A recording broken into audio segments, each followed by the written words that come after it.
sila napapahiram ng pera, yun ang nagiging tulong ko sa kanila. Kaya lang, pinapataguan ko naman ng 50 pesos kada 1,000, payable within 1 month. 1, 2, Mula sa puhunang 10,000 piso ng kooperatiba, lumago ito hanggang 100,000. Yung nabibili mo dating 5 piso, mga sama-sama kayo, 10 piso na lang. So, nakakatulong. Maayos yan. Basta meron na.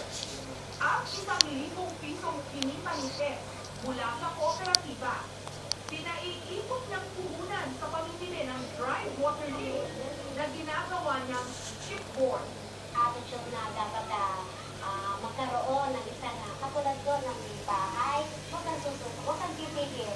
Kasi hanggang kaya ng katawan mo, kaya mong hanap buhay pa. Kasi never kang aasa sa asawa mo or sa anak mo. Ang dati niyang barong-baro, pokreto na ngayon. Nakabili pa sila ng appliances. Ngunit ang pinakamahalaga raw sa lahat para umasenso, dapat marunong kang bumawa at magpaikot ng pera. Ikot ka. Pag nito, maliit ang pera o malaki ang pera.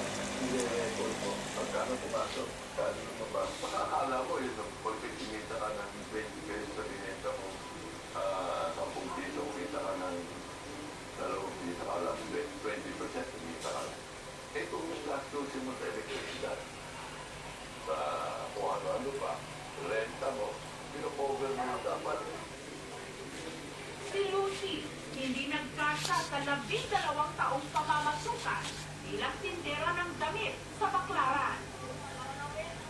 Nangutang siya ng 5,000 piso sa kanyang lolo para ipampuhunan sa negosyo. naglalapit sa kalsada. Pag dumating ang pulis, takbuhan kami. Parang nga dapat dalaga nun eh. Pero hindi ko pinangangalit sa ulo ako dahil akong habit sa rin. Dahil wala talaga kami. Pinagpilitan ko